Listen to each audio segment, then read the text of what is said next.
Good afternoon and welcome to our final panel of Kickstart Europe 2021. It went really fast already again, and but we're in the final panel and a very interesting panel this time with the FLAP-D market representative from all the major associations here in Europe. We'll do a quick round of introductions first, and normally I say always ladies first. So Geraldine, can I start with you? Sure. Hello everybody. I'm very happy to be here with all of you, and I'm delighted to be part of this session of FLAP-D, which is very important and interesting for us as an association. Excellent, thank you very much, and a warm welcome. Emma. Hi, yes, I'm Emma Fryer. I work for Tech UK, and I provide a collective voice for UK data centre operators in matters of policy, reputation and compliance. Excellent, welcome. Gary. Good afternoon, everybody, and thank you so much, Steen. Gary Connolly, I'm founder of Host in Ireland. I'm just delighted that the D has finally been acknowledged as part of the FLAP. So now we're in the lead, FLAP-D. Thank you so much for inviting me. Yeah. Now people say flat P or flap D, so but welcome and great to see you here. Roland. Yeah. Hello everybody, I'm Roland from ECO, the Association of the Internet, and I'm also very happy to join the last panel for today.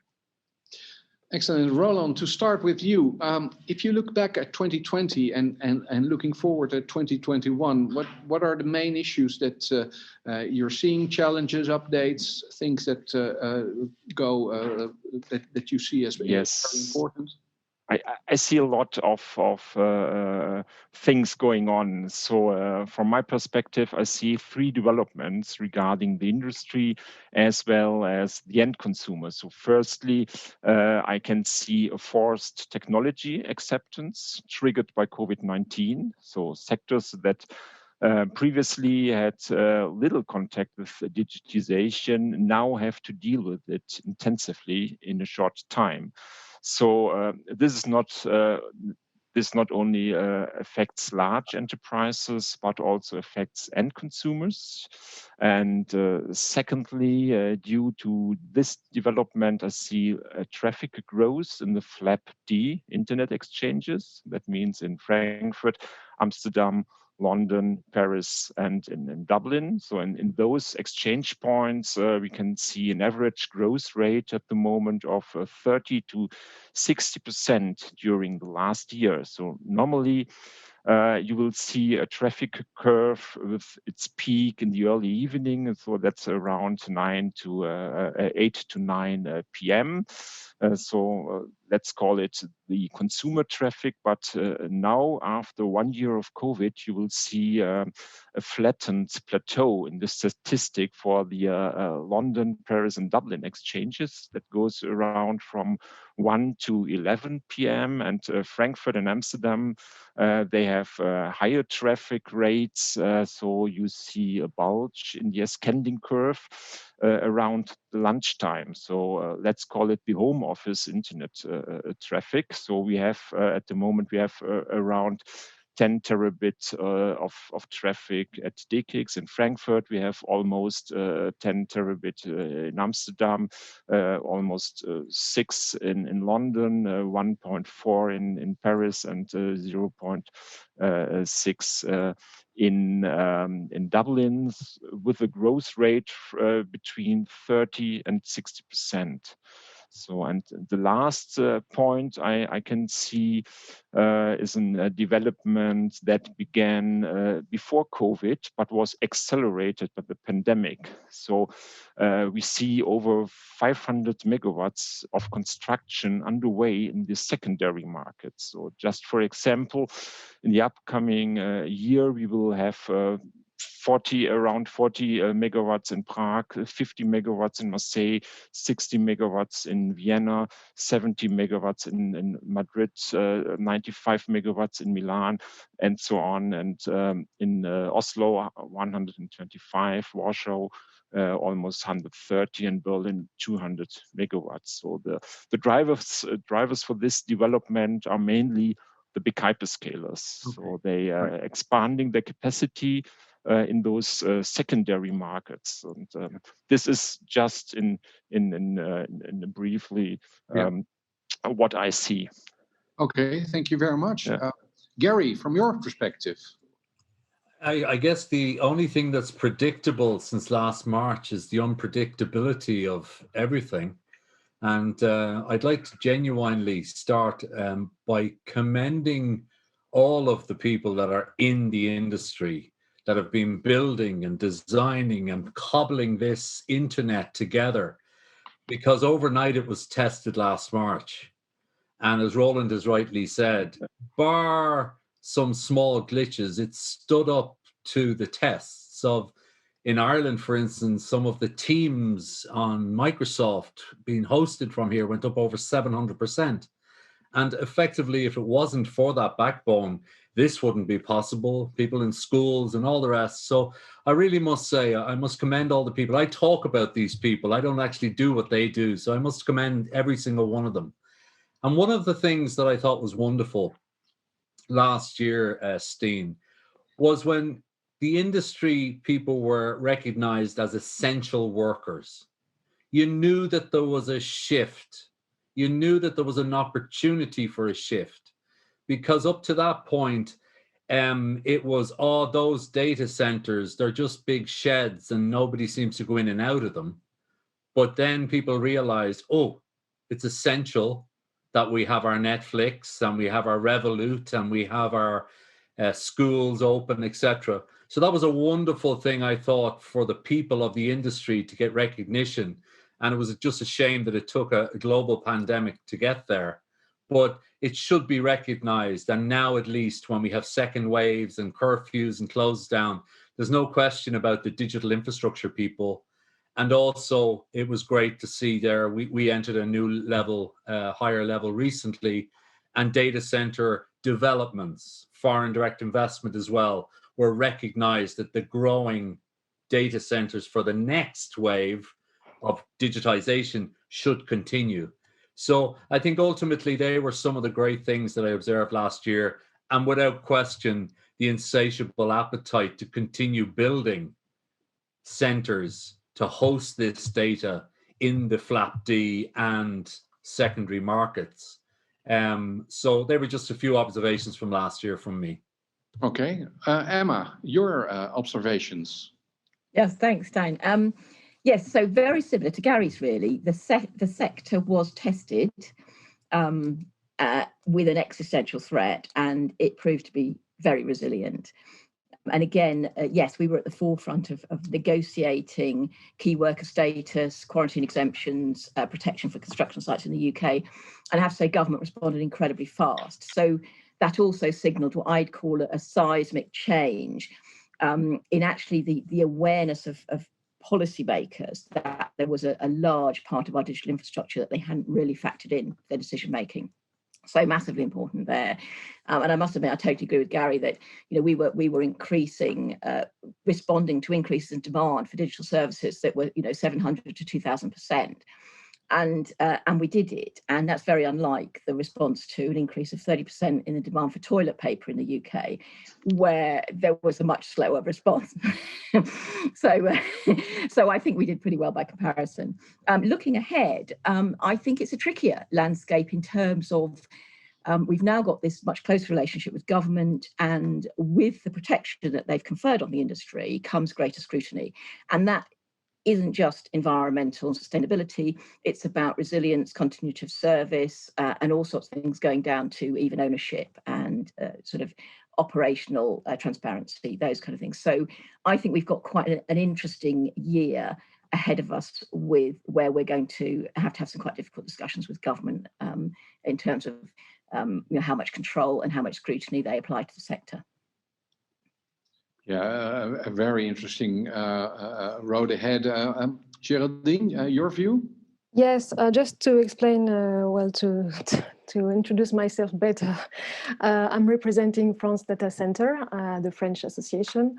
I would say that 2020 was a contrasted year because we had this big COVID crisis with all the difficulties linked to this specific crisis. But at the same time, it was a good year for the digitalization of the economy.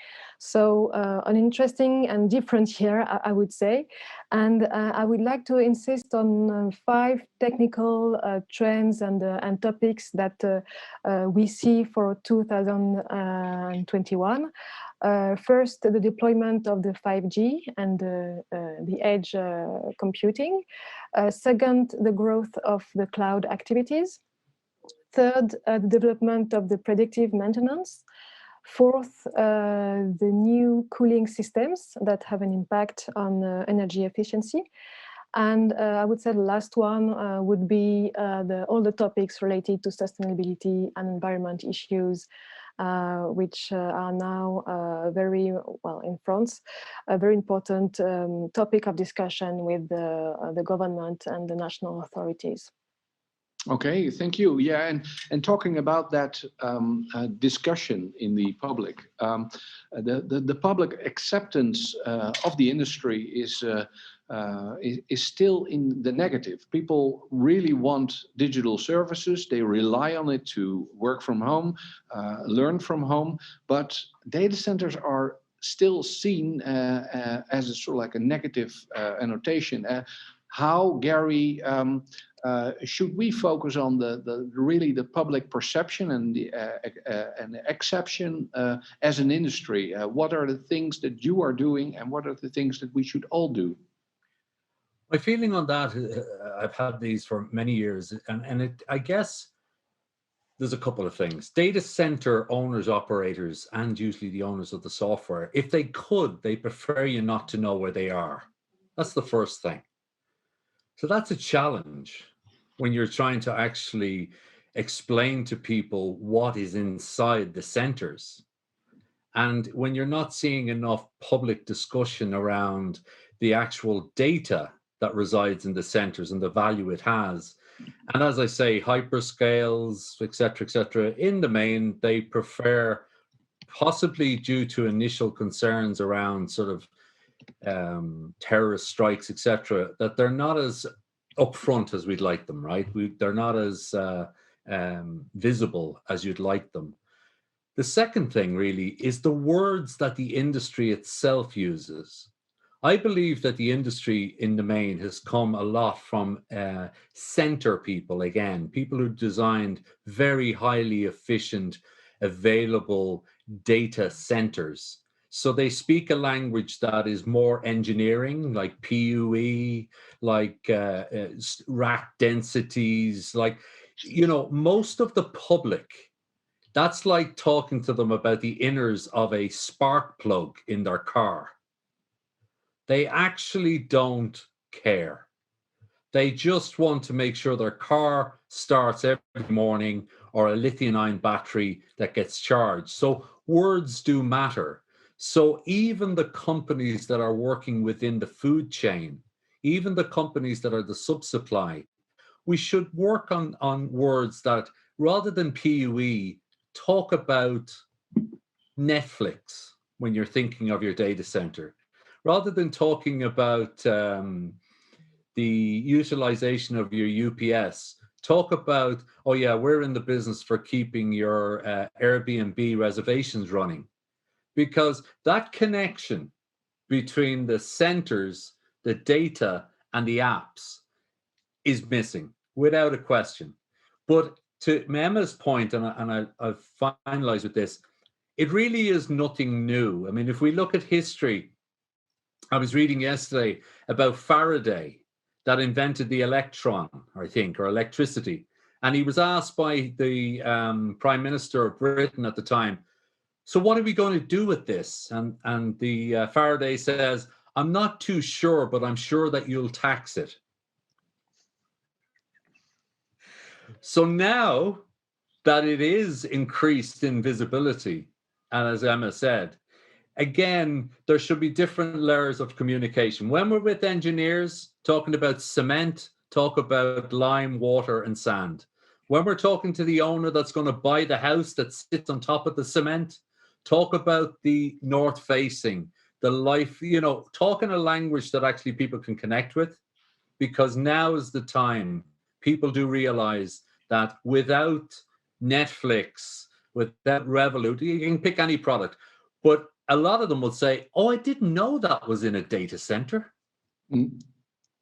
So I think words do matter, and it trickles down, because those self-same people are the people who are voters, who vote for the elected parliamentarians or wherever, and they'll say, oh, if we didn't have these data centers in our municipality or whatever, we wouldn't have Netflix and stuff. So I think that's a fundamental change and a fix maybe we could work on. Yeah. Emma, your view? Yeah, I'd echo what Gary says. It's only connect is kind of the phrase I'd use, but that's harder than you think. So firstly, you've got to explain what the data centers underpin in real terms, just the things that affect our daily lives, all those exciting things, whether it's Formula One or Netflix. And I've spent 10 years trying to develop analogies for data centers. So I've tried everything. Haven't we, Gary? We've had trains. I've had a sherry trifle. I've done the body. So the data center is the brain, the communications are the nerves, the energy supply is the heart, and the energy going around the country is the blood. I've tried all that. And it is really, really difficult to get those things across. And one of my old bosses said to me, you have to keep saying something, and when you're totally sick of saying it, then you have to keep saying it some more.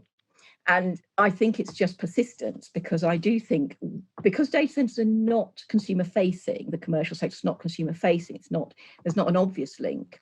We have to keep reiterating that link, and we have to constantly find different ways of doing it and keep up with those. So I'm really echoing what Gary says and just adding a few bells and whistles. Yeah. And Geraldine, there is also a need of, because all the themes are basically the same in lots of countries, to work together, because we can sort of like help each other in all this sort of like the narrative and the publications, etc. Yes, definitely.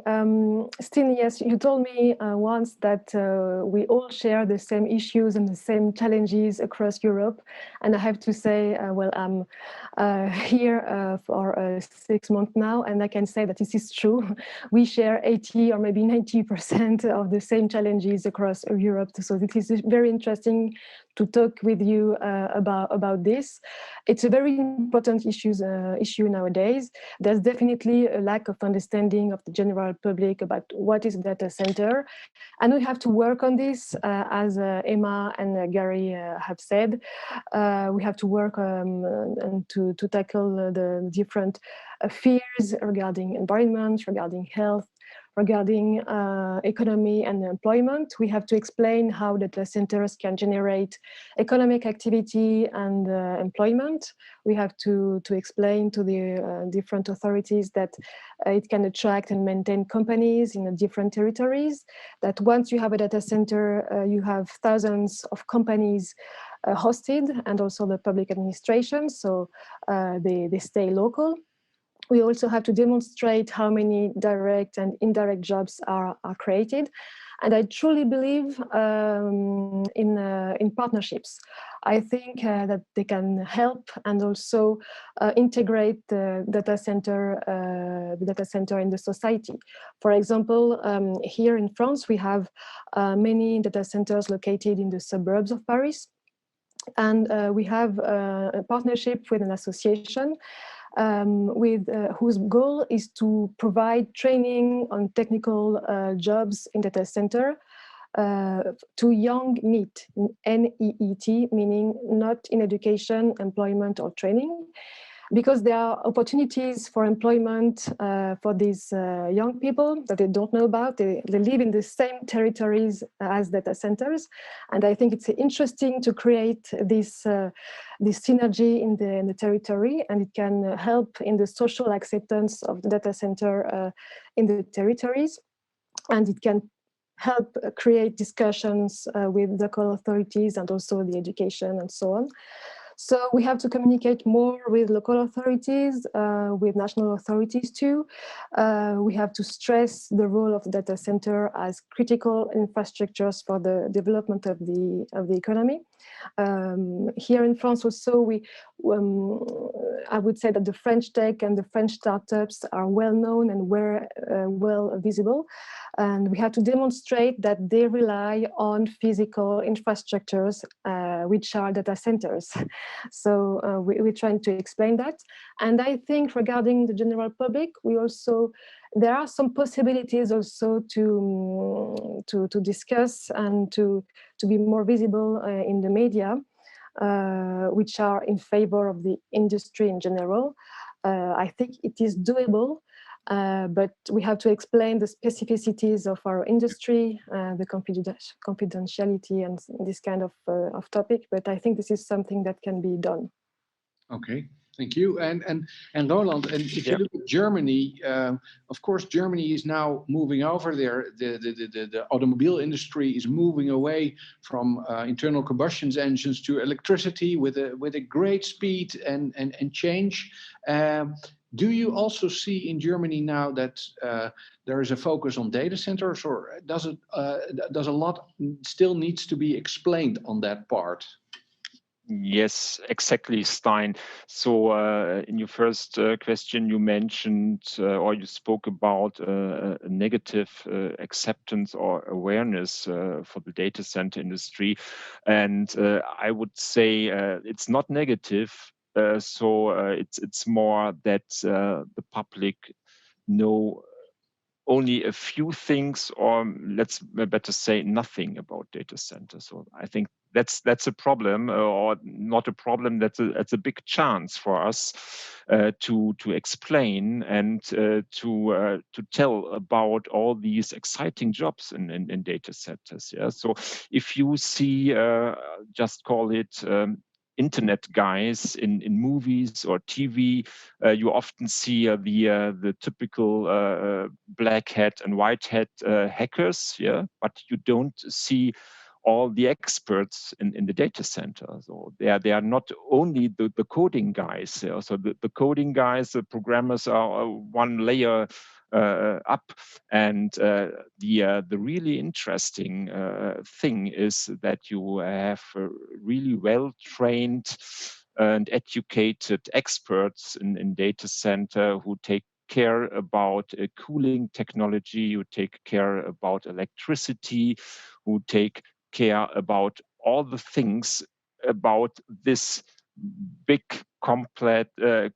complicated thing called a data center. Yeah? And I think this is a big chance for us to promote all these interesting jobs you can work in. Yeah. Okay. Just to remind you to the attendees that you can also post questions via the chat box. There are already some in. I will go to them in a few minutes. And well, one of them actually, and that's also regarding our next topic, is really the increased focus on sustainability. What kind of actions does the data center industry will need to do for the upcoming years to become climate neutral by 2030? Of course, we have seen the announcement today, but could you tell us a little bit more about that? And maybe Emma, to start with you this time. Okay, thanks. So the provisions of the Pact, which we support as Tech UK, are to try and meet the Commission at least halfway, because there's a lot of concern among policymakers about the energy consumption of data centres. And if we can be proactive and committed in terms of, and demonstrate we can self-regulate, then we can help shape future regulation instead of it always being sort of reactive in opposition. And the Commission doesn't have a fantastic previous record in rolling out light touch, effective, well-targeted regulation. So I think this is a really productive proposal. It doesn't complete the full picture though. So for instance, we still need to be doing other things. I think what it's doing is tackling the 5 things that the Commission see as absolutely key, where you're looking at things like PUE, CUE, heat reuse, various other circularity aspects. Is it W? I think it's WE actually. But the things that we would consider that operators should still be doing in the meantime are things like signing up to science-based targets, exploring opportunities for power purchase agreements rather than just buying renewable power. And we'll be working to try and de-risk those landscapes in future with government, and also becoming an active market for green hydrogen and for battery technologies as they're rolled out, so that there's actually an anchor market for those things. So essentially repositioning the sector in the wider energy landscape. So those are the kind of things we've been looking at. So yeah, we really welcome the pact, and we recognise what it's trying to do.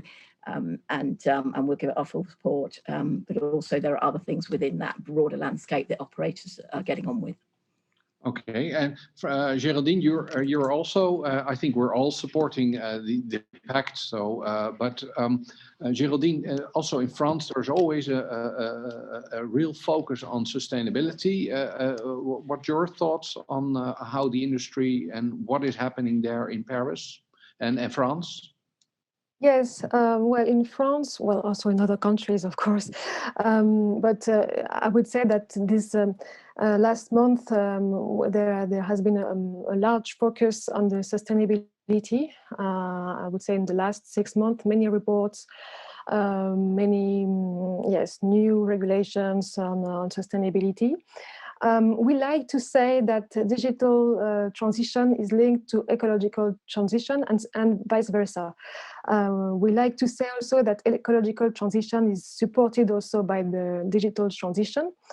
For example, with the work from home, we avoid transports, for instance. But I think there is a need for a balance between environmental issues and obligations. First, second, the digital sovereignty, and third, competitiveness. I think these are the 3 main points, and there is a need for a balance between these 3 points. Yes, all the industry is involved in this transition, but of course the challenges are different regarding the size and the age of the data centers and of the operators, and so. But everyone has heard of this message. And wants to be part of it and to take action. This is what I can see, and everyone is concerned by the next generation.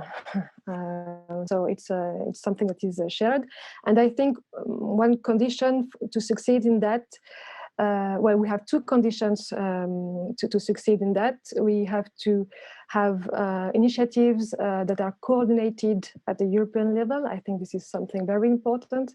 And second, they have to rely on the data centers KPIs, the real data center KPIs, to be adapted to our sector and not to be just a new burden for the settlement of data centers.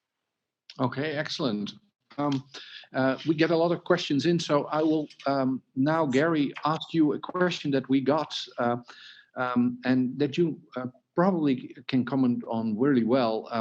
Now that Brexit has actually gone through, and will Dublin now capitalize most in the European market because of sort of like you're closest to the US, but also as a native English speaking country? What is your view on that, on that Brexit?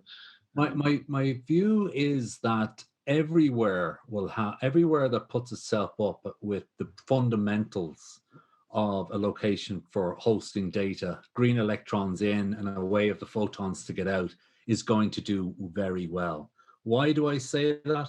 Because IDC recently announced that of the data that we'll have in the world by 2030, we have 8% of it right now. 8%. And not all that data is the same. Some of it needs to be on top of your corner to tell an autonomous vehicle to go left and right. Some of it is cats running up curtains that we can put somewhere else that we never want to see again. And then other data needs to be where the main internet exchanges are, where the proximity matters. So to answer your question about Dublin and will Dublin benefit, I think those that have been preparing for Brexit have, with regard to data, have been preparing a long time before 1st of January. And already we've seen a distribution of proximity zones by the big hyperscales throughout Europe, Milan, Greece, etc., etc. So the answer is Dublin is exponentially growing. It'll be nearly 1.7 gigawatts by the middle of the decade. And would I say much of that is regarding Brexit? I really don't know. I just think that it's the growing, organic growing, and now the incremental growing due to the pandemic of digital transformation and digital evolution. Speaking English, some of you guys speak better English than I do, so I can't say that the English speaking, but definitely we continue to be a very strong digital gateway for North American companies. Even the incoming new president of the US says he's from Mayo. So you see, we have this intertwined link with the US. But one of the things that I wanted to say, just back to the other question, was the most important thing right now for the global industry is for us all to come somehow and agree how big it is or how small it is. Agree what energy it's using and what energy it's not using. Because 99% of the industry can come together and say it's using 1% of electricity. And it's like going to a soccer match. The one hooligan that throws the bottle is the guy that's going to make it onto the front page of the newspaper the next day. So when we have an industry all agreeing to 1%, one person then can throw out, our research tells us it's 18%, 22%, and then they're making programs about it with Channel 4. They're putting it on the front of the Wall Street Journal, because we have to realize that as an industry, data centers' electrical consumption is going up. Most other industries are going down. And then you throw into that most of the grids are decarbonizing. We are the guy with the spot on his nose. We're sticking out like a sore thumb and then press, as we all know, if it bleeds, it leads. They will find the person that's saying it's 25%. So that's the most important thing I see out of any association with the pact and stuff, is it gets more of us talking to align our messaging, to align what we talk about, to align, because that's the stuff that really confuses people. Yeah. So I think that's the important thing about the pact. With regard to Brexit, I really wish it hadn't happened. It has happened. And I'm not sure how much we're benefiting more than Netherlands, no more than anywhere else. No. Okay. We're drowning in our challenges of success at the moment. Okay. Roland, also a question. If you look at all the issues and what also Gary has said about aligning the message, but if you look at also in Germany, you're very much involved in the Gaia X project. You're very much involved in privacy issue. Germany has always been on the forefront of that. There's a lot of big issues on the table. What is the things that you are focusing on the most in Germany? So I think we are involved in making the data center industry greener and greener today. I think this is a really important thing. So the common principles are always the same. On the one hand, we are talking about the reduction of electricity consumption for IT and facility processes, and on the other hand, we are talking about the reuse of resulting thermal energy in the downstream processes. So, firstly, I see an increase of energy efficiency for IT equipment as well as for cooling and power supply equipment. And if you talk about CPU development over the last year, we have an even higher increase of performance. So, but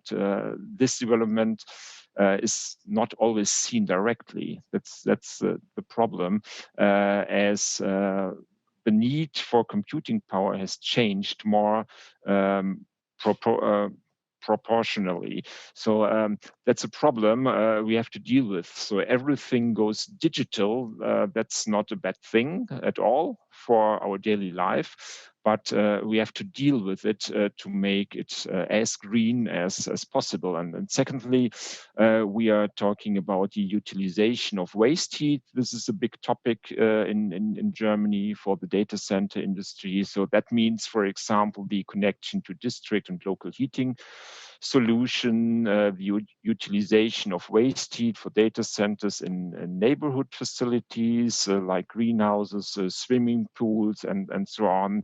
And then we're talking about the direct utilization of heat in our own building, in the data center building. And we have the potential for refrigeration from waste heat. So that means heat can also be used to produce cold again, or it can be converted back to electrical energy with some losses. And as a third and the last point, I would like to mention the current transition towards renewable energies. So at this point, we are talking about the PPAs, the power purchase agreements. We are talking about connected edge computing clusters installed in wind turbines. We are talking about smart data center clusters connected to smart grids, fuel cells, and solar power supply. We are talking to data centers are geographically, that's an interesting thing,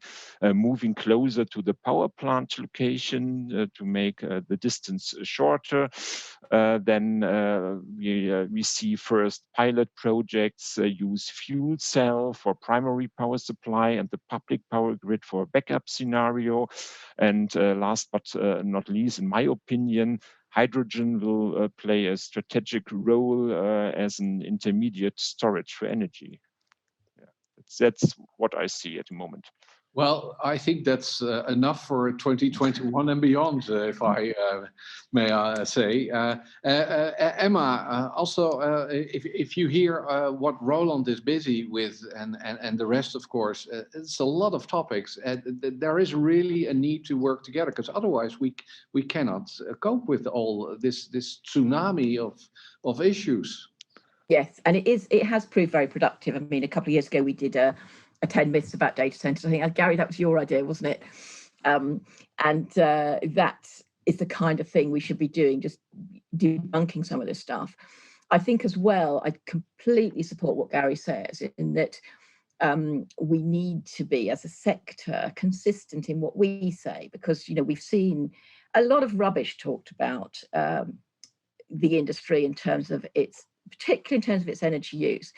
And that's for, I think, about 6 reasons. One is that people love a magic number and they forget the context. So a while ago, you know, ICT, that was 2007, ICT has the same emissions as the airline industry. And suddenly I've noticed that data centers have moved into the ICT. No one's actually published anything that says that in the meantime, but the words have been moved because it seems to be easy. There are, you know, copy sells, so it's great to exaggerate stuff, and people exaggerate things for commercial reasons, for reasons, you know, to get the news read, as we all know. There's also sort of regulatory evangelism. If you exaggerate a problem, you're going to have more support in regulating for it or in actually asking for project work. And there's a lot of confusion. People confuse watts with watt hours. People confuse energy with electricity. People confuse primary energy use with electricity. People confuse energy with carbon. I mean, the list is endless. And also, we aren't very good at defining what is a data center.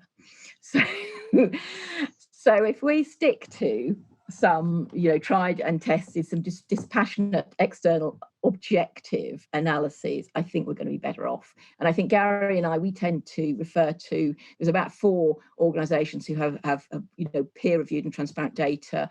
And I think the one with the most recent studies out is the IEA, International Energy Agency. Yeah. But also, Lawrence Berkeley's done some very good work, and I noticed the US has required them to produce a new report. So we'll see what comes out of that. But checking what the parameters are around these things. So that's one of the things that we can all contribute to. Gary? Yeah. And what I really like about George Kamaya and the work IEA are doing is they've acknowledged, Emma, that we've always had computers. So he went back to 2020 and said, okay, the computers we had in 2000 used the same amount of energy nearly as now, had 7 times less compute power and 12 times less transmission, and yet we're using the same amount of electricity. And they've tried to endeavor to sort of say, well, with the large movement to centralized or co-location centers, it means other data centers are turning off. The old traditional data centers, they're no longer running. So what I liked about their work is they're looking at it from a pure electron perspective. They don't have any of the legacy of, well, our geographic location is 100% renewable now, and you've got 40. They just looked at it from an electron. What's coming off the grids? What's going on to the grids? What is going on to the grids and where? And that's why I think he's done a wonderful job. And he heads it, the dematerialization of the planet. That's actually which it is what it is. It's taking away all the old stuff and putting away digital replacements. Excellent. So the IEA, yeah, I like his work. He's good. I like George. Yeah, definitely. And it's almost time. It goes so fast. A quick round of last remarks from everybody. Geraldine. Yes, well, I would just like to add something about the data and statistics. Sorry, it is true that we have to have consistent statistics, and the ones from the IAA are quite good, and we have to have reliable statistics to guide the general, the national authorities and the public authorities. Sorry. So I think this is very important, and I would say that also collaboration is key. We have to, yes, to keep on discussing all together, and we also have to explain that the industry is again young. This is not as other sectors which are working on the specific sustainable topics for 20 years or maybe more. We are a young industry, and we are not now we're becoming more visible, but it was not the case a few years ago. So also let us some time to be more organized and to have the good data to explain what we can do and what we cannot do, because it is not applicable to our industry. This is what I would say. Okay, thank you. Roland.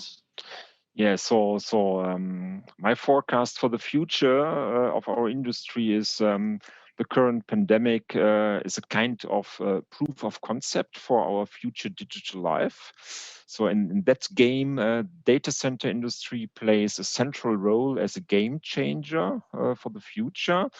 At the moment, the whole society is in a digital transition process, and sometimes it's difficult to see the goals when you are stuck in the middle of the process. But things look different when you look at it with a longer term perspective. So I think we are on a really good way with the data center industry today. Excellent. That's a positive message. Yeah. Gary. Again, I'll concentrate in Ireland for one moment, but we've been doing data centers for 20 years. So thank goodness now we're at the stage where planners, etc., don't ask for 300, 400 car park spaces outside for the square footage of the shed inside.